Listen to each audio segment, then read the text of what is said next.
Assalamualaikum warahmatullahi wabarakatuh. Sahabat beriman yang dirahmati Allah, semoga kita semua selalu dalam lindungannya, dalam keadaan sehat dan diberkahi iman. Sebelum kita mulai, mari kita niatkan untuk menambah keimanan dan ketakwaan. Semoga video ini menjadi pengingat bagi kita semua.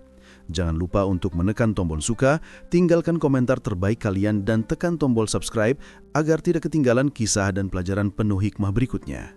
Semoga Allah jadikan setiap kliki kita sebagai amal kebaikan yang mengalir hingga hari akhir. Sahabat beriman, pernahkah kita membayangkan saat Israfil meniup sangkakala untuk pertama kalinya? Detik itu seluruh alam semesta akan terhenti. Nafas berhenti, waktu berhenti, kehidupan berhenti. Langit yang kokoh runtuh, bumi yang kuat terbelah. Bintang-bintang berjatuhan, matahari yang terang padam. Bulan terbelah dua, lautan mendidih, gunung meledak, udara menjadi api, semua yang hidup mati seketika. Hewan, manusia, jin, tumbuhan, semua hancur tak tersisa. Dalam kesunyian itu, Israfil mengambil nafas panjang, sangat panjang. Kemudian ia menempelkan bibirnya ke sangkakala, dan tiupan itu terdengar dari Makkah Al-Mukarramah, menyebar ke seluruh penjuru bumi, ke Madinah Al-Munawarah, ke Masjid Nabawi, ke Istanbul, mengguncang Hagia Sophia. Ke London membuat lonceng Big Ben berhenti. Ke New York membuat gedung-gedung tinggi runtuh. Ke Tokyo membuat mesin-mesin hancur, semuanya berhenti dalam satu detik yang sama, dalam waktu yang sama. Maka firman Allah menjadi nyata. Allah tidak ada Tuhan selain Dia yang maha hidup dan maha berdiri sendiri. Sahabat beriman, pada saat itu hanya Allah yang hidup, hanya Allah yang kekal. Semua makhluk lenyap, semua suara hilang, semua cahaya padam. Hanya kegelapan dan keheningan yang tersisa. Langit kosong, bumi kosong, tiada makhluk yang bergerak, tiada jiwa yang berbisik. Dalam keheningan yang panjang itu, tak ada yang tahu berapa lama ia berlangsung. Apakah 40 tahun, 40 hari atau 40 jam? Tak seorang pun tahu sebab waktu telah berhenti. Ruang telah hilang, hanya Allah yang maha tahu. Di dalam bumi tulang belulang telah hancur, rambut telah busut, kuku telah hanyut, semuanya kembali menjadi tanah. Namun di alam barzah, ruh-ruh masih menunggu dengan cemas, menunggu dengan rindu. Sebagian menikmati nikmat kubur, sebagian merasakan adab kubur, namun semuanya menanti saat itu tiba, saat ketika perintah kedua datang. Allah memerintahkan Israfil untuk meniup sangkakala untuk kedua kalinya. Kali ini bukan untuk menghancurkan, tapi untuk menghidupkan. Israfil kembali mengambil nafas yang sangat dalam, lalu meniupkan sangkakala, dan suara itu tersebar ke seluruh alam. Bumi berguncang, gunung pecah, lautan terbelah, langit retak. Bunyi membangunkan isinya. Dari setiap liang lahat tangan-tangan muncul, disusul kepala, lalu tubuh menyatu, tulang kembali tersusun, daging menempel, kulit tumbuh, mata kembali melihat, rambut muncul dari kepala, semuanya berdiri dengan tubuh baru. Tubuh yang tidak bisa mati lagi. Mereka berdiri kebingungan, dengan wajah berdebu, mata terbelalak, tubuh telanjang, gemetar, dan saling bertanya, siapa yang membangunkan kami dari kubur kami? Dan mereka pun teringat. Qalu ya wailana man ba'athana min marqadina hadza ma wa'ada ar-rahman wa sadaqal mursalun. Mereka berkata, celakalah kami, siapakah yang membangunkan kami dari tempat tidur kami? Inilah yang dijanjikan oleh Tuhan yang Maha Pengasih, dan benar para rasul telah berkata benar. Sahabat beriman, seluruh manusia dikumpulkan menuju padang mahsyar. Bumi menjadi datar seluas dunia, bahkan lebih luas. Miliaran triliunan manusia sejak zaman Nabi Adam hingga manusia terakhir, semua berdiri bersama. Tak ada tempat bernaung, tak ada tempat bersembunyi. Matahari didekatkan hanya sejauh 1 mil. Panasnya membakar kepala, keringat mengalir deras. Sebagian orang hanya terendam di mata kaki, sebagian di lutut, sebagian di pinggang, sebagian sampai ke dada, dan sebagian sampai menutup mulut dan hidung. Mereka yang banyak dosanya tenggelam dalam keringatnya sendiri. Mereka kepanasan, namun tidak mati, karena kematian telah dihapus lamanya. Ribuan tahun berlalu, 10.000 tahun berlalu, 50.000 tahun berlalu, mereka tetap berdiri menunggu pengadilan Allah. Sebagaimana Allah berfirman, ta'ruji malaikat warruh ilaihi fi yaumin ka'ana miqdaruhu 50,000 sana. Malaikat dan ruh naik kepadanya dalam sehari yang kadarnya 50.000 tahun. Mereka menangis, ya Rabbi, selesaikanlah hisab kami tak tahan lagi menunggu. Ini lebih berat dari siksa neraka. Biarlah kami dilempar di jahanam asal penantian ini berakhir. Namun Allah yang maha adil menunda. Karena di dunia, merekalah yang sering menunda. Mereka menunda salat, menunda taubat, menunda sedekah. Maka kini mereka pula yang ditunda. Dari jauhan terdengar suara yang mengguncang bumi, seperti ribuan burung meletus. Suara itu semakin dekat, semakin keras. Bumi bergetar, udara bergetar, hati manusia bergetar. Itulah suara ketika Jahanam dibawa kepada mahsyar. Diiringi 70.000 rantai, dan setiap rantai ditarik oleh 70.000 malaikat. Wajah-wajah malaikat itu keras, penuh amarah. Jahanam datang seperti binatang buas, lapar yang mengaum, hendak menerkam manusia. Allah berfirman, "Waji'a yauma idzin bi jahannam, yauma idzin yatadzakkirul insanu wa anna lahu dzikra." Dan pada hari itu Jahanam didatangkan. Pada hari itu manusia sadar, tetapi kesadaran itu tiada berguna lagi baginya. Al-Fajr ayat 2-3. Sahabat beriman, Jahanam mendidih amarah hingga pecahan apinya terlepas seperti gunung besar melayang menuju kerumunan manusia, seolah seluruh para masyarakat terbakar. Dan ketika hanya tinggal sedetik sebelum api itu menghantam bumi, Jibril datang dari langit dengan membawa bejana kecil berisi cairan bening. Ia menumpahkannya di udara dan seketika api itu padam menjadi batu dingin. Manusia serentak menarik nafas lega. Jibril berkata, "Cairan itu adalah air mata kalian. Air mata yang pernah kalian teteskan di dunia karena takut kepada Allah, karena menyesali dosa, karena membaca Al-Quran, karena rindu sholat malam. Air mata itu memadamkan api neraka seketika." Mereka bersujud, menangis. "Alhamdulillah ya Allah, Engkau Maha Penyayang."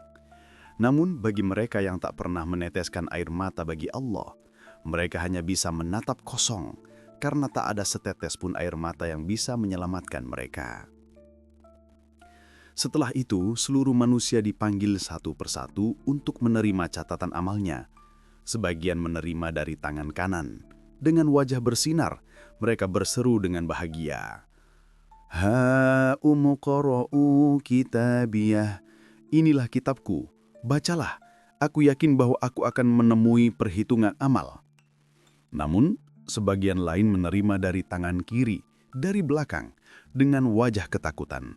Mereka berteriak, "Ya laitani lam uta kitabiyah. Wahai celaka, kiranya aku tidak diberi kitabku." Mereka berbohong, mencoba mengingkari amalnya. Tapi Allah menutup mulut mereka dan membuat anggota tubuhnya berbicara.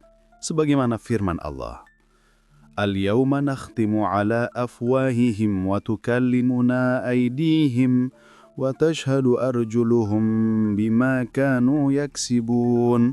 Pada hari ini kami tutup mulut mereka, tangan mereka berbicara kepada kami, dan kaki mereka memberi kesaksian terhadap apa yang dahulu mereka kerjakan. Yasin ayat 65. Tangan berkata, "Ya Rob, dengan tangan ini aku mengambil yang bukan hakku." Kaki berkata, "Ya Rob, dengan kaki ini aku melangkah menuju maksiat." Mata berkata, "Ya Rob, dengan mata ini aku melihat yang haram." Telinga berkata, "Ya Rob, dengan telinga ini aku mendengar ribah dan maksiat." Semua berbicara tanpa bisa dibantah. Lidah terdiam, tubuh menjadi saksi, tidak ada dusta di hadapan Allah. Sahabat beriman, setelah semua amal ditimbang dan keadilan ditegakkan, maka terbentanglah jembatan Sirat di atas Jahanam, jembatan yang lebih tipis dari rambut dan lebih tajam dari pedang. Manusia harus melaluinya satu persatu. Orang-orang beriman melintas dengan cahaya di tangan kanan mereka, dengan cepat, secepat kilat tanpa tersentuh api. Sedangkan orang munafik kehilangan cahayanya. Mereka terjebak di tengah kegelapan, tergelincir jatuh ke dalam Jahanam yang menganga di bawahnya. Allah berfirman, "Yauma la yukhzillahu an-nabiyya walladzina amanu ma'ahu nuruhum yas'a baina aydihim wa biaymanihim." Pada hari ketika Allah tidak menghinakan Nabi dan orang-orang yang beriman bersamanya, cahaya mereka memancar di hadapan dan di sebelah kanan mereka. At-Tahrim ayat 8. Bagi mereka yang jatuh ke dalam Jahanam, terdengar jeritan tak henti-henti. Teriakannya mengguncang langit. Mereka disambut dengan panas 70 kali lipat panas api dunia. Kulit mereka hangus seketika, lalu diganti lagi agar terus merasakan sakitnya. Kullama nadijat juluduhum baddalnahum juludan ghairaha liyadhuqul azab. Tiap kali kulit mereka hangus, kami ganti kulit mereka dengan yang lain agar mereka merasakan azab itu. An-Nisa ayat 56. Mereka meminta air dan diberi air yang mendidih yang menghancurkan isi perut mereka. Mereka meminta makanan, namun hanya diberi buah pohon zakum yang tumbuh di dasar neraka. Inna syajarataz zaqqumi ta'amul athim kalmuhli yaghli fil butuni kaghalil hamim. Sesungguhnya pohon zakum itu makanan bagi orang yang berdosa, seperti cairan tembaga yang mendidih dalam perut mereka. Ad-Dukhan ayat 43-46. Mereka berjerik, "Ya Malik, panggillah Tuhanmu agar dia mengakhiri kami." Namun malaikat penjaga jahanam menjawab dengan dingin, "Qala innakum makithun." Dia berkata, "Sesungguhnya kamu akan tetap tinggal di dalamnya." Az-Zuhruf ayat 77. Sahabat beriman, 7 gerbang neraka terbuka, masing-masing dengan azab yang berbeda. Yang pertama bagi orang beriman yang lalai terhadap sholat. Yang kedua bagi mereka yang mempermainkan agama. Yang ketiga bagi mereka yang pelit dan egois. Yang keempat bagi pencinta harta yang serakah. Yang kelima bagi para penguasa zalim. Yang keenam bagi penumpah darah dan pembuat fitnah. Dan yang ketujuh, paling dalam, bagi orang-orang munafik yang berpura-pura beriman namun hatinya penuh dusta. Dan Allah berfirman, Innal munafiqina fid darkil asfali minan nar. Sesungguhnya orang-orang munafik berada di tingkat paling bawah di neraka. An-Nisa ayat 145. Disitulah mereka tinggal tanpa akhir, tanpa harap. Waktu tak berjalan, rasa sakit tak berhenti. Setiap detik menjadi keabadian. Penyesalan mereka tak berduna. Air mata mereka tak menyelamatkan. Suara mereka tenggelam dalam lautan api. Namun di sisi lain, sahabat beriman, orang-orang yang beriman kepada Allah, yang menjaga sholatnya, yang menahan amarahnya, yang bersedekah dengan ikhlas, yang menolong sesama, mereka mendapat tempat yang tinggi di surga. Mereka disambut dengan salam damai oleh para malaikat. Dengan wajah bersinar, mereka minum air dari telaga Al-Kautsar.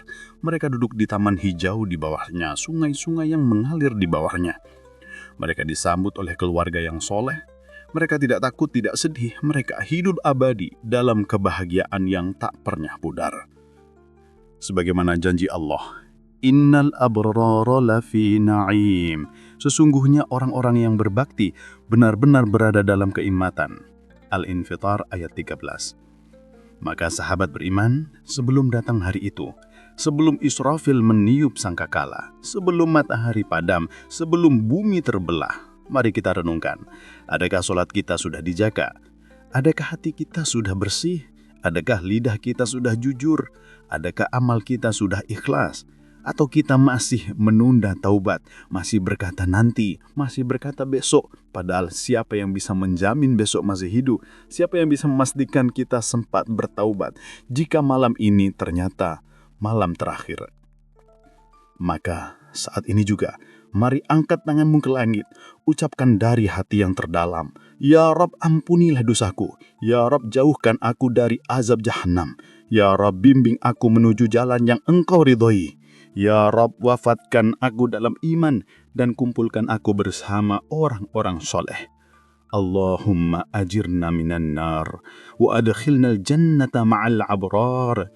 Ya Allah, lindungilah kami dari api neraka dan masukkanlah kami ke dalam surga bersama orang-orang yang berbuat baik.